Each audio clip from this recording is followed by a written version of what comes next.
안녕하세요. 정성산TV입니다. 오늘 들려드릴 소식은 대선 끝나자 확 달라진 국방부, 최근 발사된 북 미사일은 우주발사체 가장 신형 ICBM 시험이라는 소식입니다.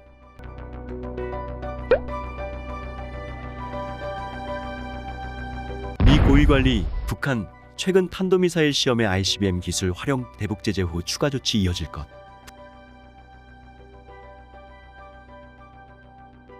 한미는 11일 북한이 최근 두 차례 발사한 탄도미사일이 우주발사체를 가장한 신형 대륙간 탄도미사일 시험 발사의 일환으로 평가된다고 발표했다. 국방부는 이날 오전 출입기자단에 보낸 문자 메시지에서 북한이 지난달 27일과 이달 5일 발사한 탄도미사일은 한미의 정밀 분석 결과 2020년 10월 10일 노동당 창건일 열병식 계기 북한이 최초 공개하고 개발 중인 신형 ICBM 체계와 관련된 것으로 평가한다고 밝혔다. 이어 최근 두 차례의 시험 발사가 ICBM의 사거리에는 미치지 못했으나 향후 북한이 우주발사체를 가장한 해당 미사일의 최대 사거리 시험 발사를 앞두고 관련 성능을 시험하고자 하는 의도가 있었던 것으로 판단한다고 했다.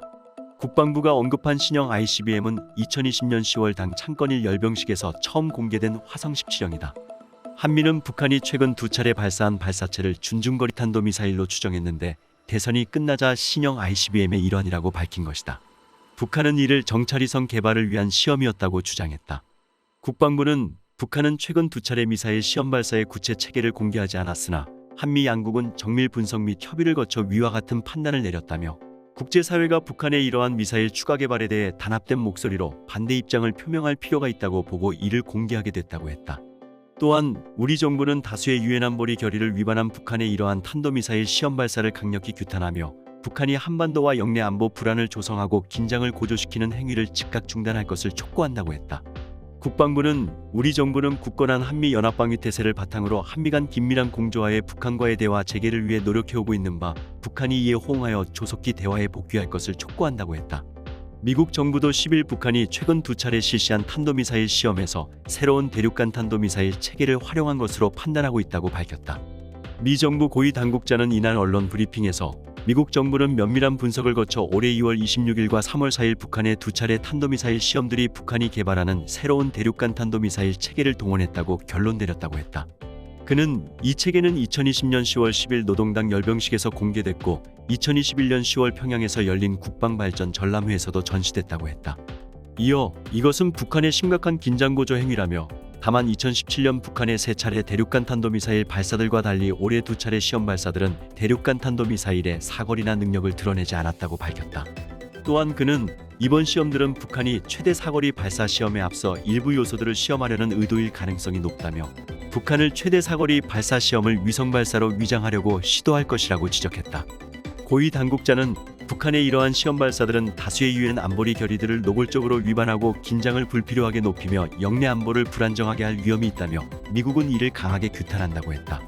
그는 동맹인 한국, 일본과 긴밀히 조율하며 이러한 평가를 내렸다며 이러한 시험의 자세한 세부 사항을 유엔 등에서 다른 동맹 및 파트너와도 공유했다고 밝혔다. 또한 미국이 정보를 갱신하고 공개하는 만큼 동맹들도 앞으로 몇 시간 뒤, 며칠 뒤 북한 체계의 기술적 부분에 대해 더 발표할 것이라고 했다. 그는 외교로 향하는 문은 여전히 열려 있으며 미국은 본토와 동맹의 안보를 지키기 위한 모든 필요한 조치를 취할 것이라며 그 일환으로 11일 재무부가 북한에 대해 신규 행동에 나설 것이라고 밝혔다. 준중거리 미사일 아니라 신형 ICBM. 미국도 비슷한 시간 이 같은 사실을 공개했다.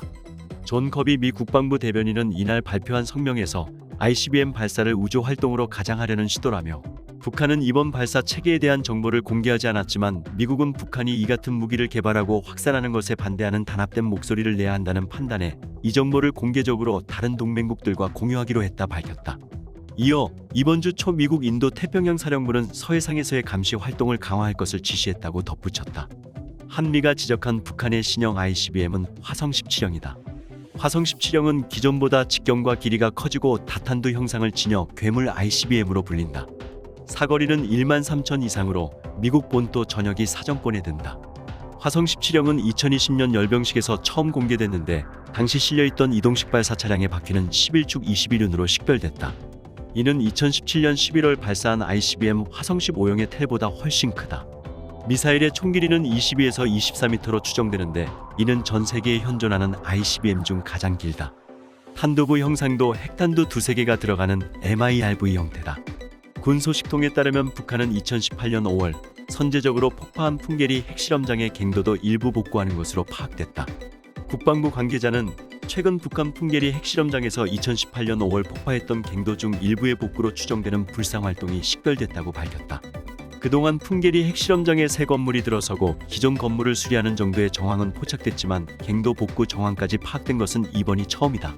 북한은 2018년 당시 2, 3, 4번 갱도를 폭파했는데 이 중 3번과 4번 갱도를 복구할 가능성이 높은 것으로 알려졌다.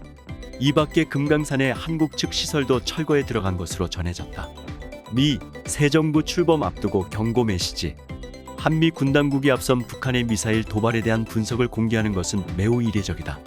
대선을 전후로 북한이 연쇄 ICBM 도발을 시사하고 나서자 선제적으로 ICBM 관련 동향을 모두 들여다보고 있다는 점을 부각한 것이란 분석이다.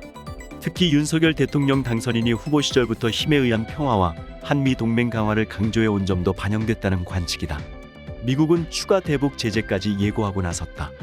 미 행정부 고위 관계자는 한국과의 공동 발표에 앞서 11일 북한이 무기 프로그램 진전 기술에 접근하는 것을 더 어렵게 하기 위한 새로운 조치를 발표할 것이라며 앞으로 다양한 추가 조처가 있을 것이라고 밝혔다.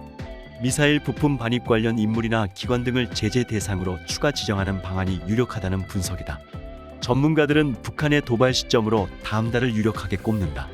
북한이 4월 시행될 것으로 예상되는 한미연합군 사훈련과 다음 달 15일 김일성 생일 110주년을 도발 시점으로 삼을 것이라는 분석이다. 특히 다음 달 윤 당선인의 인수위원회가 출범한다는 점에서 북한이 새 정부 길들이기용으로 연쇄 도발에 나설 수 있다는 우려가 제기된다. 이물출 경남대 극동문제연구소 교수는 ICBM은 기본적으로 대미 압박 메시지 성격이 강하지만 차기 보수 정부 출범과도 연동시켜 최종 발사 시점을 선택할 것으로 전망된다고 말했다. 오늘 소식 여기서 마치겠습니다. 정성산TV 구독, 좋아요, 알림 설정 부탁드립니다. 감사합니다.